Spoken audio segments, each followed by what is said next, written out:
I was born down in Florida. Florida? Dade City, Florida, Okay. 1925.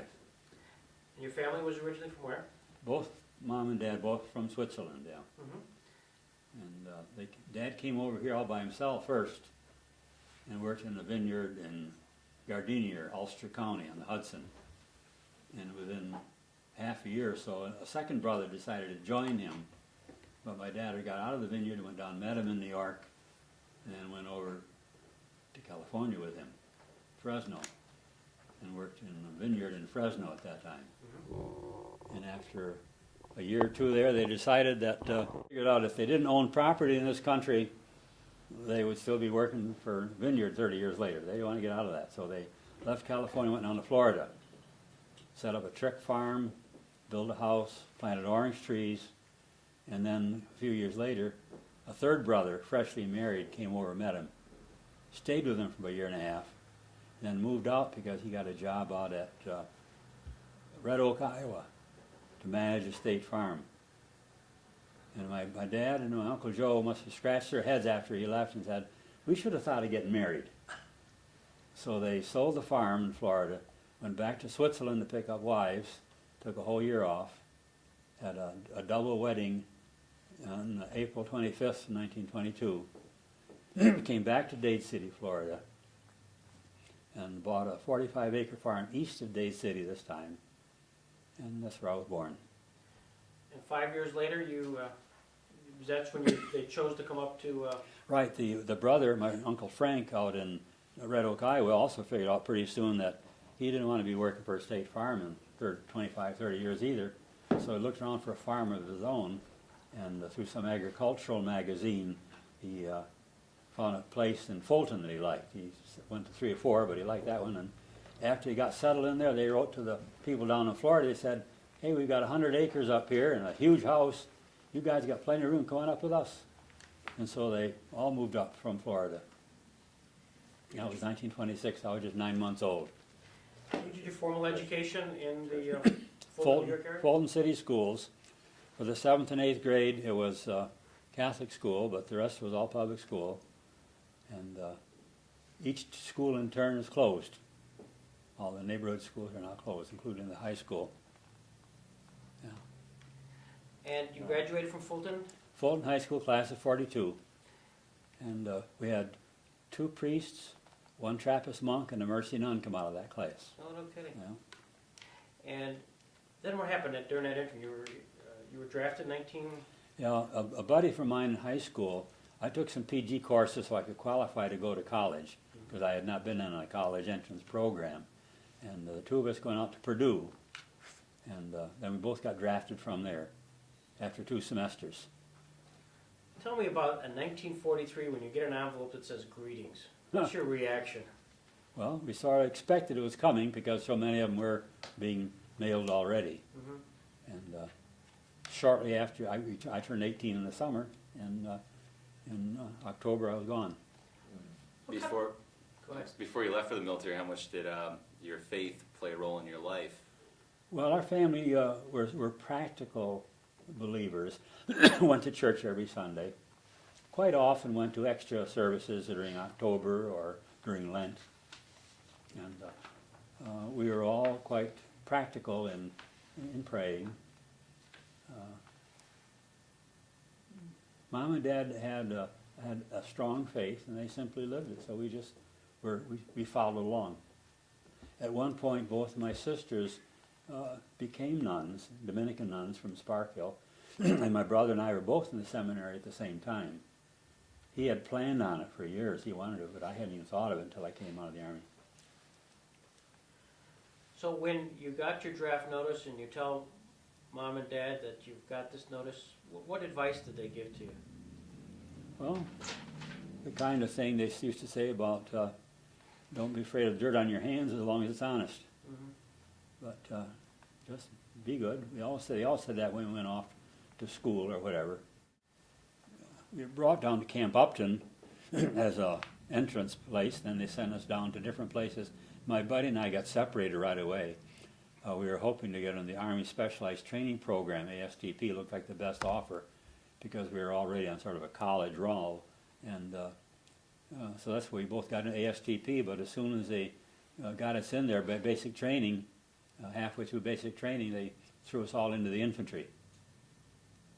Went down from there, that was done at Fort Benning. We did our basic at Fort Benning, then they shipped us out to Camp Livingston, Louisiana. Mm-hmm. And in the fall of 45, that'd be 44, the fall of 44, we were sent overseas.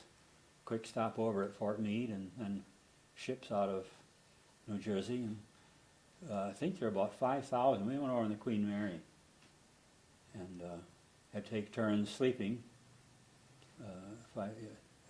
8-hour shifts. It was just a very interesting, rough sea, zigzag across the ocean. Mm-hmm. We were very happy to see green hills of Scotland. They put us on night trains, and we were there maybe just a couple of days and over to Europe. Left Dover. And remember, we had to clamber down these rope ladders to landing craft. Mm-hmm. And from there, how did you find your? I knew you reading your biography. You wounded at the Hurtgen Forest. Yeah, I was a replacement for the 1st Division, the Big Red One, 26th Infantry, and in the Hurtgen Forest in October and November, mostly toward the middle of November, first part of November, Hurtgen Forest, we were in these pine woods, and all these 88mm shells were breaking out in the trees on top of us. So we lived there for a while under a rain of steel, and I remember Whitey Swarthout was the first guy I know got killed. I was very saddened by that because he was our squad leader, and he was due for 30 days coming back home because he had been with the 1st Division all the way from Africa. But he got killed, got a chunk of shrapnel right through his head, and all of our squad got wiped out that day, if not with wounds, and just what do they call it? Can't remember, just a battle shock or shell shock they call it then. When you, this is a probably a difficult question, but when you first saw somebody, one of your friends, actually killed in action, what was your feelings? Dismay, fear, realizing it could happen to you. Mm-hmm. The man who took my bazooka ammunition, the bag of 3 rounds of bazooka ammunition, next time I saw him, he was on a pile of bodies. So you just knew how capricious, how uncertain, how unpredictable your being there was. All depends where they draw the line. Mm-hmm. Either and they're selecting you to go on a position or a scouting party or something, or certainly where you were when the shells came in. You know? Mm-hmm.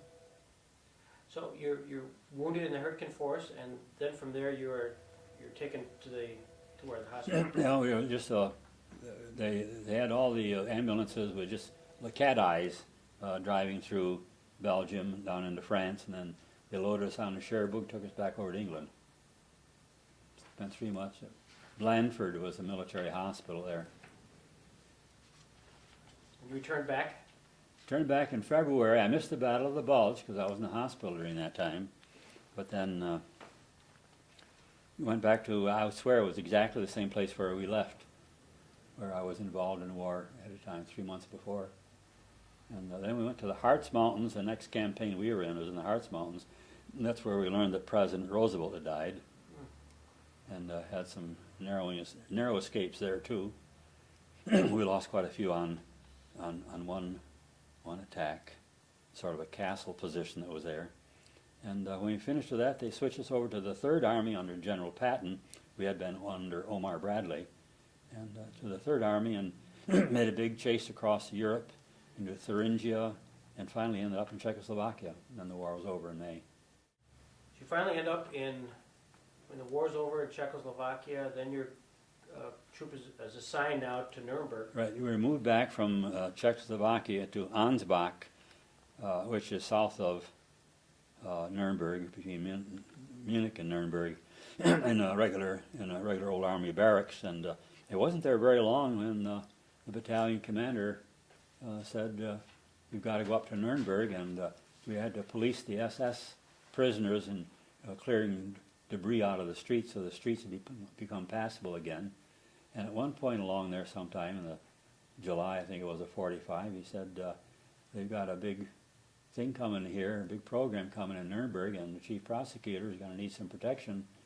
You've got the job." Quite as simple as that. It wasn't like it was on the movie at all. Not at all. Did he explain at all why you as opposed to other people in the regiment? No. He was pretty good at handing out detailed jobs, and I suppose the fact that he'd had me on this kind of a SWAT team at battalion headquarters, though we're moving around all the time, he was quite aware of reliability or whatever. Mm-hmm.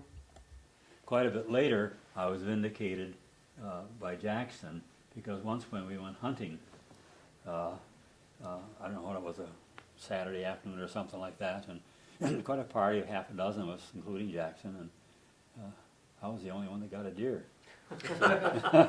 So, and they're small, the deer over there, they call them ray bucks, and got him with a carbine, which is all we had, you know. He said, well, at least he's protected by somebody who knows how to shoot him. So Colonel Corley decides that you're the man for a unique job of protecting Robert H. Jackson.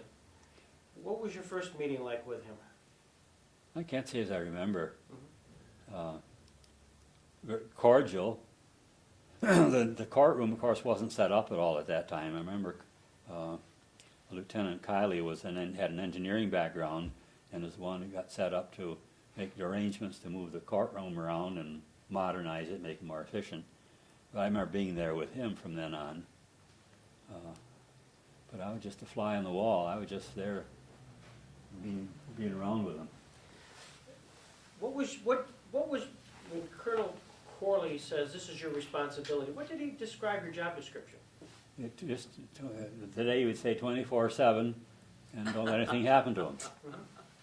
And they did issue me a .45, Browning .45.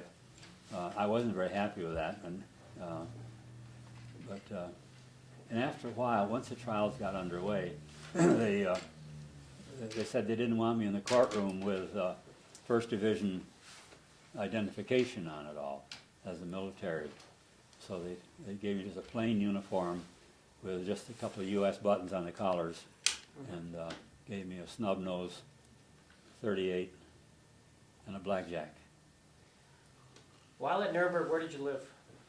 I lived at the same place that Jackson lived, on I think it's 31 or 33, I can't think of the name of the street right now, but up in First Downbach.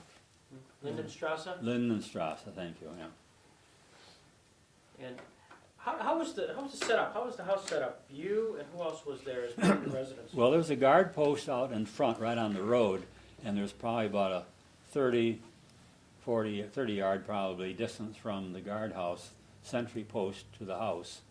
And there were steps going up to the house, going up to the right, and a glass room right in the front right entrance was my room. It just had a bed in it and a chair, but I could see everybody coming in at the sentry post, or obviously anybody coming to the door, and I was sort of the official greeter. Everybody had to go through that door to come in. What about telephone service into that? Did you have to deal with that as well? Yes, I'm not sure what kind of switchboard it was, but I did have to answer calls coming in, and then let them know upstairs so-and-so wants to come in. So, set the framework is Sergeant Moritz Fuchs, Justice Jackson, Elsie Douglas, Bill Jackson are really the only 4 permanent residents there. Right. And Mrs. Hassler was in charge of the cleaning girl. I guess they must have had a couple of girls who did cleaning in the place. And then and the kitchen was where the drivers and the cooks really hung out. And there was a building on the property where the cooks stayed. I don't know whether the drivers stayed there or not. I don't think so. Despite what the movie showed, your job was not as a chauffeur. Correct. I never drove. At that time, I didn't know how to drive. Tell us about the car that they did use. Okay. They let Jackson use a car that had belonged to Joachim von Ribbentrop. And Van Ribbentrop had a high position over there, and he had this 16-cylinder Mercedes. Looks like a Packard front cut. And it was a touring car, the top folded down, had 4 jump seats in the back, had room for 7 people to sit in the back. My remembrance of it was that all leather upholstery. The dashboard looked like an airplane cockpit. It had 75-gallon capacity, 3 miles a gallon. Mm-hmm. Once we had a flat on it, and the entire tube had disintegrated, so there wasn't a piece left larger than your thumbnail. At another time, we had it up to 200 kilometers. So it was quite a car. Tell me about a normal day. Justice Jackson is going into court, and he's to appear in the Palace of Justice. What's a normal day for you? Well, as I remember, I'd finish up breakfast in the kitchen, and they'd come down and say, we're ready to go. And the driver would bring the car around to the front entrance, and we all pile in. I'd be on the riding shotgun kind of thing on the right front passenger side, and Elsie Douglas and Jackson and whoever else was going down there. Sometimes they had a guest or two, and then Bill Jackson, and then we'd head off. And the driver would always take an unpredictable route, so you never go the same way. Well, Jackson was quite aware of, even though he had a bodyguard, if somebody's going to get him, they'll get him anyway. But he was comfortable with that. Then you get to the Palace of Justice itself, and the procedure was the security at the palace They had itself? sentries there, yeah, but we didn't have to flash cards or anything. They recognized you and went in. We walked in, and there was a stairway going. His office was on, as you faced the Palace of Justice at the entryway, his office would be up the second floor and off to the left and deep inside the building. Mm-hmm. I had an entry room right there that looked out on the front, on the courtyard. So if I wanted to go visit Justice Jackson at the Nuremberg trial, who would I have to go through? Well, you have to make arrangements for, with him, I say, to that you'll be let in. And whatever the security they had downstairs, I'm not sure they'd have to identify themselves as General so-and-so or lawyer so-and-so, and they let them upstairs, and then they'd have to go through my room to get to where his office was. Was Mrs. Douglas the gatekeeper? It's just so an inside way, I'd say, yeah. Sometimes they were in business. I remember there was I don't remember who it was, but there was a 4-star general came visiting once, and they were in the office for a long time. I remember having a guy take my picture with that 4-star jacket on. Tell me about Elsie Douglas. She seemed to be such an integral part of Justice Jackson's career at Nuremberg and in the Supreme Court. What was she like? I suppose that she had been his secretary at the court before he came over there, and she was the epitome, I thought, of what a modern for that time secretary would be. Very efficient, knew all kinds of things to do. She made his life easy for him by taking care of all kind of correspondence and writing and dictation. Whenever he was in the courtroom, she was there too. She got along well with the people that he had to interview with, or she was with him in London, in Berlin, all these places where they met with other dignitaries. She was very pleasant, very personable, knowledgeable, like a CEO would be, and that's what they really were, you know. Secretary knows really what's going on. She was a very pleasant lady, and we got along so well. I'm sure if Jackson were still alive, he would have too, but when I was ordained in '55, she came up to Syracuse and to Fulton for my first Mass, yeah. Well, you must have been proud, and I'm sure she sure. was too. Oh, yeah, yeah. You followed him literally 24 hours a day, as you Mhm. mentioned, and when he was in court, you were in court. That's right. When you walked into court, where did you sit? vis-a-vis Well, where he you- would walk in first with whatever lawyers or officers he was dealing with immediately, and they would sit down at their table reserved for American prosecution, And I would sort of nonchalantly walk in along with a few other people just before court began, and I'd go past where the prosecution table was back in the far corner, and just be like an observer, and with my nondescript uniform on, just be there to what's going on. There was one picture in that German news release of 50 years later, where I am there in First Division uniform. So that was before the court really got started heavily, because sometime after that they said they don't want these distinguishing marks. You're supposed to be anonymous and unrecognizable as bodyguard. Did you carry a firearm into the courtroom? Oh yeah. 45 to begin with, and then after that it was a 38 snub nose under the shoulder holster.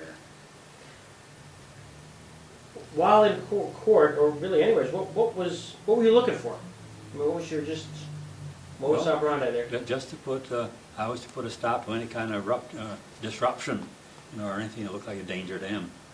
How serious would you say it was, the threat of him being over there, being the chief prosecutor? Well, I don't know. Nothing happened, so we didn't have to. I think we were even there. We were more civilized than we are even now. Now you talk about terrorists, and you got a whole different posture, and they've been watching a lot of movies, so they know different things they can do. There was a more of a humane culture, society, whatever you want to call it there, more of a respectful overall view of what was going on. And there certainly were some people who would be angry with America or angry with the German government for failing to win, kind of thing, but it wouldn't be anything like some of these red terrorists that you've had since then, in the last decade or so. Did you have any sense of concern for Justice Jackson? Was there any particular incident where you said, uh-oh, here's something going on? Dangerous? No, Yeah. no, I don't think so, no. Did your concern... So I'm still alive here. Did your concern extend to Elsie Douglas and Bill Jackson as well? Oh yeah, sure, they were all guarded. All, Did the other prosecutors have security, or I should say, bodyguards as opposed... I don't know that, nor the judges, but they all had quite a retinue of personnel that they were with. I don't know of any time that they were all alone. I did get to know a captain in the British delegation, but I don't know what his role was. May well have been something similar. You're there in the courtroom, Justice Jackson gives his opening statement. What's your reflections on that? I was just honored to have anybody be able to speak that well, things that need to be said. And he was not only a handsome person, but he was very articulate and clear. He said a lot of good things. Could you describe the environment that particular day when in fact it's the opening of the trial and place is packed and all eyes are on the... Well, there was a lot of tension. There was a lot of tension. Nobody knew quite what to expect. And the Germans have a proverb, all beginnings are difficult, so that certainly was a burden on him.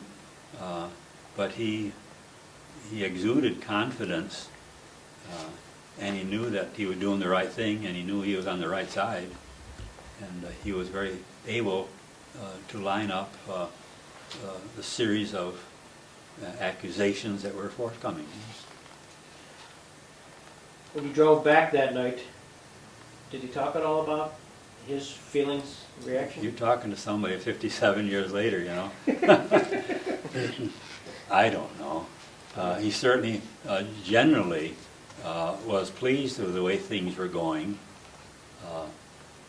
all the way through the trial, with the exception of some personnel, well, including the difficulty with Biddle, and there are some places sometimes when there seemed to be some undermining of the whole point of their prosecution. But he seemed to be doing, he was generally content. He was a happy man. And his confidence was appropriate. He handled it very well. Close your eyes, describe for us Robert Jackson. What's he like? Robert Jackson was a good man. He had a lot of confidence. He was obviously well-read. He certainly had a good upbringing. He had some good breaks in life, so that he became a friend of Roosevelt, who got to see that he got on the Supreme Court. I found him very personable and able. When we got that hunting party and had that deer, he ended up saying, "Well, I want to clean it out," and so he did that. He was a practical person. Socially, he was very much alive. The times that we went to the Grand Hotel, or when we had Christmas there and celebrated at the house with some staff, and he was easy to get along with, and it's very obvious that I got along with him well. And even after we were there for 6 months or so like that, you know, he ended up saying that I got to be promoted to sergeant. I was just a private when I got the job, and became PFC. Well, let me stop you there. He wrote a letter dated December 18th, 1945.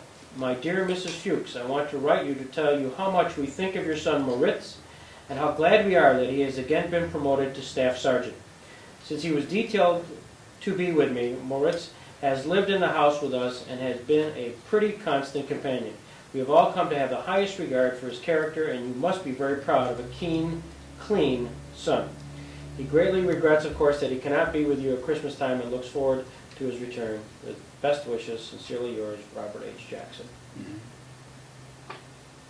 Kind of gives you a sense of how he felt about you. It was a very privileged position for me, there's no doubt about that.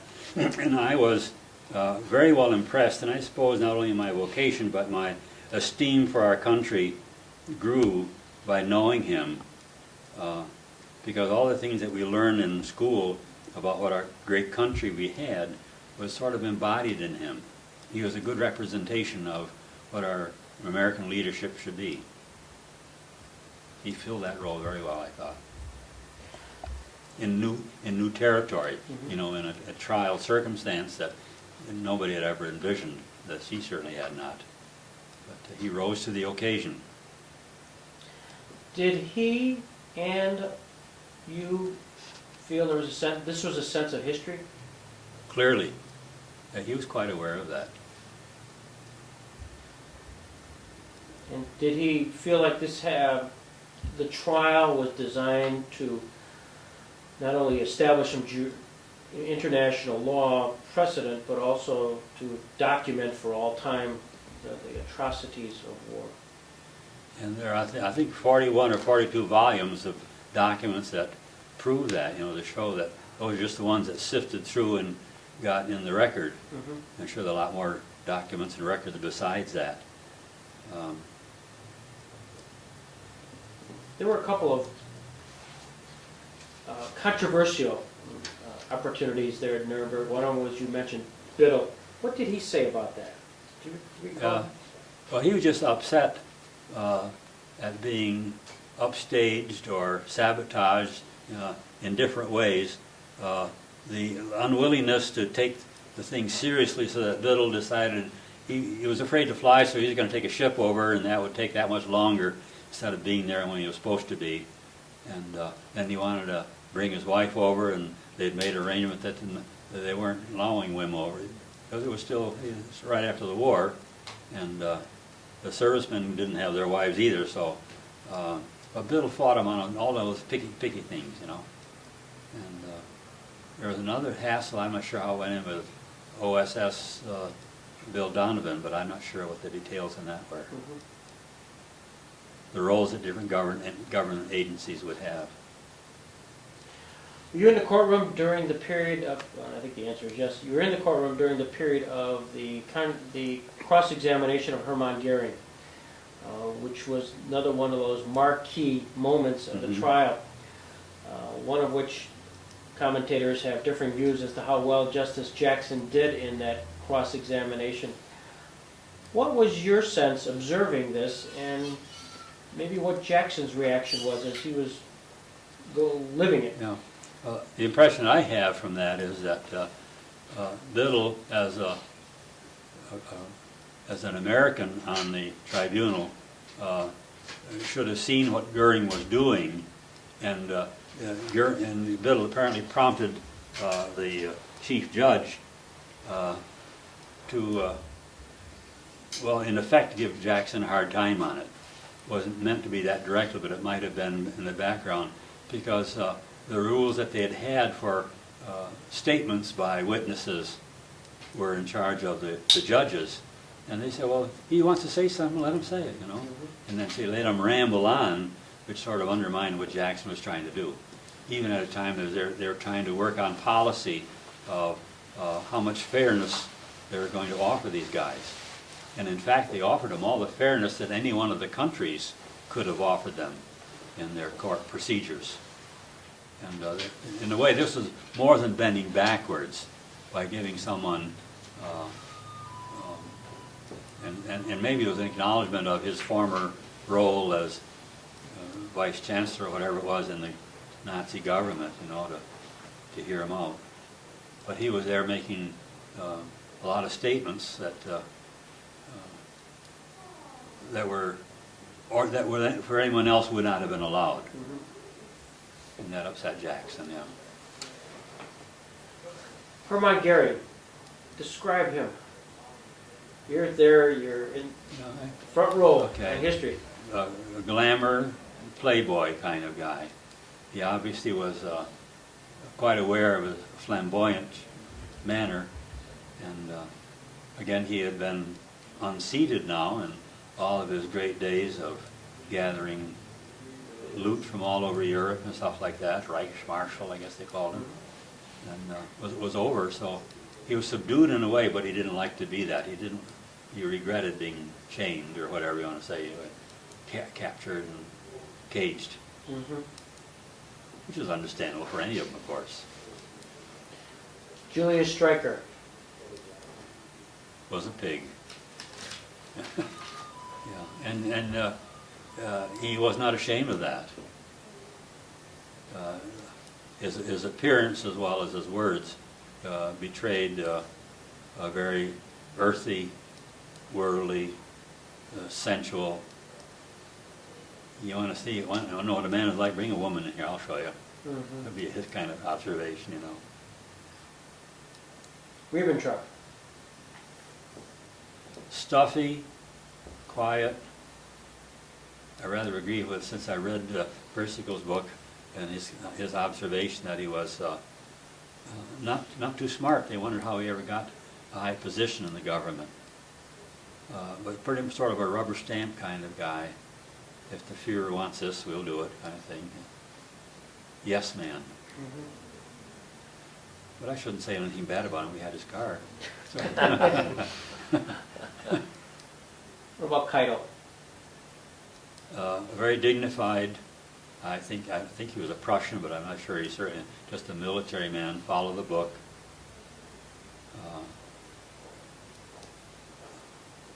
Just an army officer, you know. What did Robert Jackson ever talk about Albert Speer? Not that I know. I'm sure he brought him into conversation, all that, sure. Or as to how many should be in that top 2 dozen. You know. What was your impression of Albert Speer? Well, he appeared in the court whenever I saw him in a rather business-like fashion, and how he got tangled up with this, I don't know. I didn't know him well enough to say anything about him. You never had any reason to even have personal interaction with any of the defendants? No. And I never got into the jail, into the cell section of the thing at all. I only saw them in the courtroom when they came in there, public view. During this period of time, you had an opportunity to talk to some of the Catholic priests who were actually working with the defendants.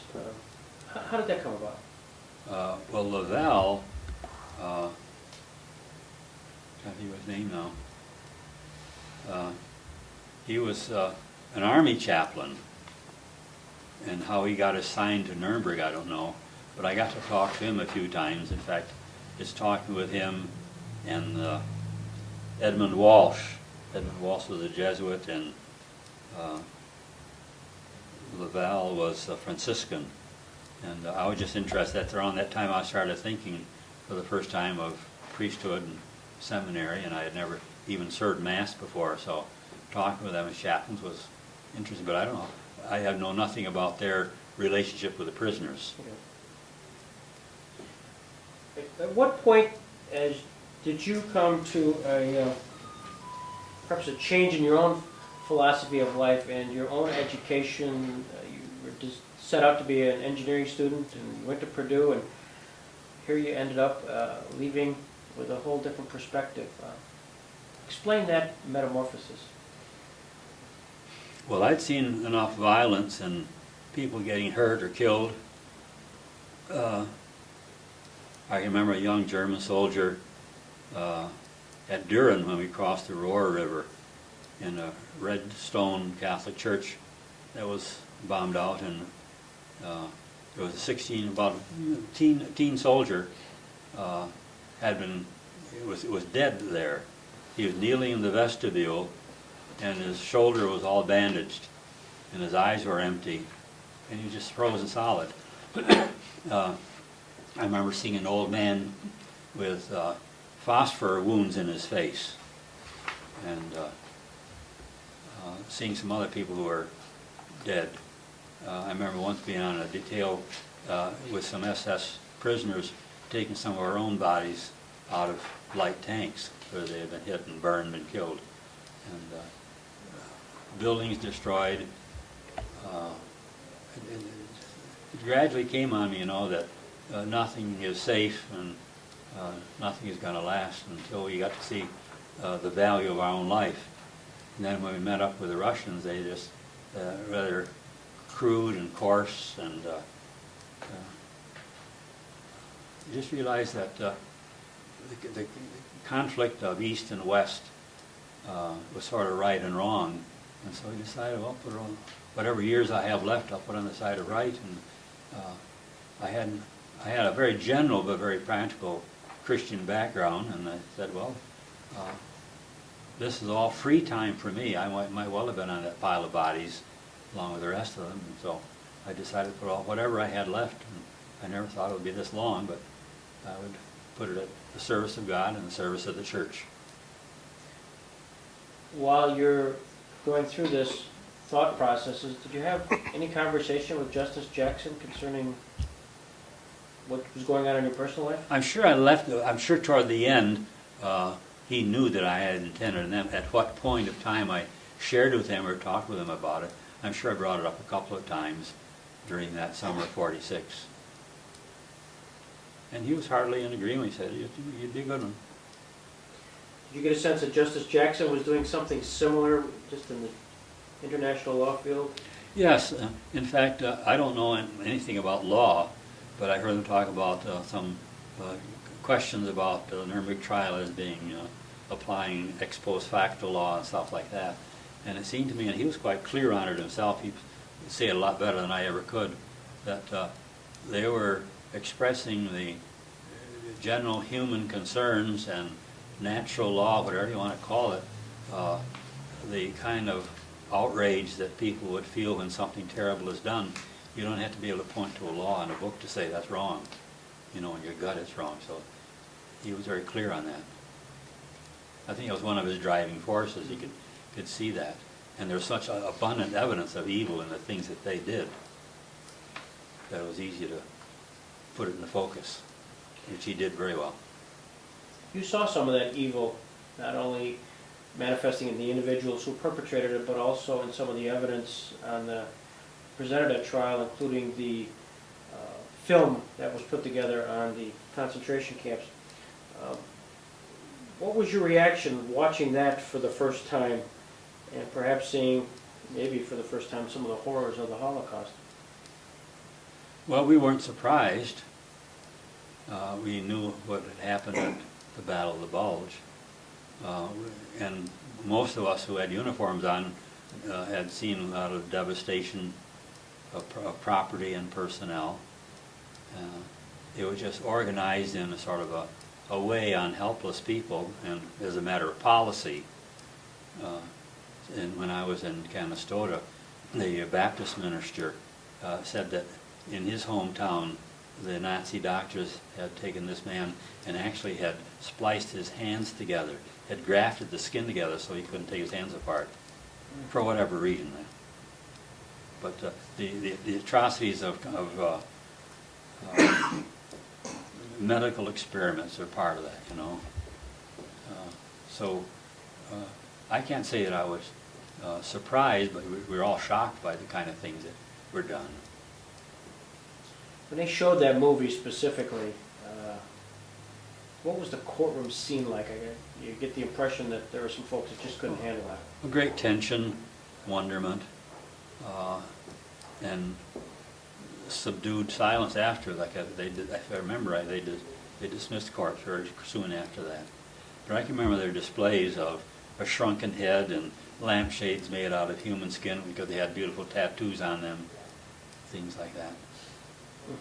And one officer acknowledged that he, as a general in charge of a camp, that he was personally responsible for 30,000 deaths, which is really something, you know. How'd you keep your composure listening to this? Was there a sense of anger? Well, there was a sense of more that it's coming into accountability now.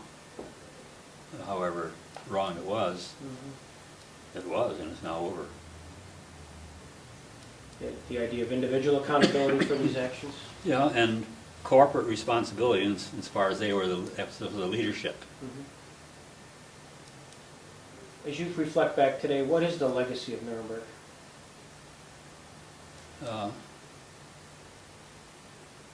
I think a very strong assurance that what is right, and somehow it's going to be called for in accounting, and that the people can't go behind rules like they told me to do it, or even though in war circumstances, in many instances, if you don't do what you're told, they'll find someone who will, and you're dead. And that fear is a very real fear, and a lot of people are operating in that manner and suffering in the same circumstances today, which is one of the main reasons we don't want to come out and just stand out in the crowd and wave placards because they'll kill you. We see a lot of that in some of the countries these days, even on the news, you know. If you got a sizable enough group, then maybe you can win, but sometimes it's too risky. And the perspective of history is very partial, because only survivors write the history. And you have to go for a long time sometime before the truth comes out. And only God knows the truth, you know. Syracuse Herald Journal of 1997, it says, "Witness to history." Were you? I certainly was. I was a fly, just today or yesterday it occurred to me, I was just a fly on the wall. But I was there being able to observe all this stuff. But at age 20, I didn't have enough background to appreciate, you know, a lot of the innuendos or really what's going on. But the overall picture was one that justice was done there. In Cambodia in the 70s, 5 million people were murdered by Khmer Rouge. That's in your lifetime as well as mine, you know. And a lot of things are happening along that line by governments. Down in Zimbabwe now, isn't that where this black leader allowed official allowance for black people to take over white farms, drive the farmers away? The land reform kind of thing, but totally unjust, and no recompense, that sort of thing, you know. And so there's so much obvious injustice in the world, and in some cases being promoted. But that guy shouldn't be president down there. Nobody wanted him, but the thousands waited outside and were not allowed even to vote. But I won, I won. Yeah. How can you say that? The world laughs at him, you know. But if you're in power, you can still pull off a lot of nonsense like that. But the Khmer Rouge in Cambodia struck me very much in the middle, late 70s, you know, and just in ruthless, again under the communist philosophy of just, let's start from scratch, so anybody objected got shot. Empty out all the hospitals. So we were going to need them for new people, you know, but out in the fields and start out in an open field and let's start a new town with nothing, you know, just right off the theory to pages and raw pages and just crazy. But people are trying experiments like that. And just, Sure. As you were in the United States at the time the verdicts came out, and you read through the decisions and ultimately the sentencing, what was your reaction to that? You got a chance day in and day out to see these defendants. You surprised? I wasn't surprised, but I generally thought it was fair.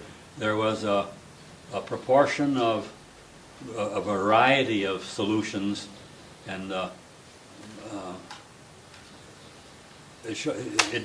me it showed that the court was trying to exercise all the possibilities and to try to be proportionate to what the accusation, what the evidence would lead to. As far as Hess goes, I can remember years later being embarrassed that, I don't know whether it's the UN or where I had any say in it, but they were keeping Hess in Spandau prison, singular, the only person in prison, because the Russians wouldn't cave in and say, okay, let him go, or whatever, and for whatever the expense was. Total guard, like you had 50 people that you had in, and for one person to get that prison open, doesn't make any sense. So law, rules, whatever, doesn't make any sense. Some of them got let out and after 20 years or 10 years, things like that, but I didn't keep track of any of that. Were you surprised that 3 were acquitted? A little bit, yeah. I think they all would have got some acknowledgement that they had a steering hand in the whole thing. You saw the movie. Yes. What was the most disillusioning or disappointing part of it? The Hollywood idea of Jackson and Douglas having something going together. Totally false. Totally false. There was no clue that there was anything going on between them. And then, of course, the fact that they had me coming from Brooklyn, or being a Jeep driver and that sort of thing was, you know, they just. Were you consulted No. prior to the movie being made? No. I would have straightened them out a little bit. If they were straightable, I don't know if they were paying attention. I suppose if they'd asked me, they'd have to give me a credit line and pay me or something. But you were mentioned in the movie. That's kind of neat, Oh, yeah. albeit wrong, but In Gerhart's book, as well as in Persico's book, I mentioned a few times. That gave me great pleasure. The overriding factor that made you turn to the ministry, was it the tragedy of what you saw to say that your role in life now has to be to preach to people and tell them right from wrong? I don't think so. I've never quite looked at it that way. I suppose maybe just as we're talking all that, a picture comes back to me of my own dad and my uncles figuring out that they didn't want to be truck farming or they didn't want to work for somebody in a vineyard 20, 30 years later. They want to be more on their own or doing something more effective, more directly. And so in that sense, I didn't feel that I would want to be sitting at a desk drawing engineering plans 30 years later when you could really help people right where they needed help. And right now, it occurs to me that that is being vindicated right now. As a retired priest now, my greatest pleasure, other than at Mass, would be in the confessional, in the Sacrament of Reconciliation, helping people to be free, showing them to drop their shackles.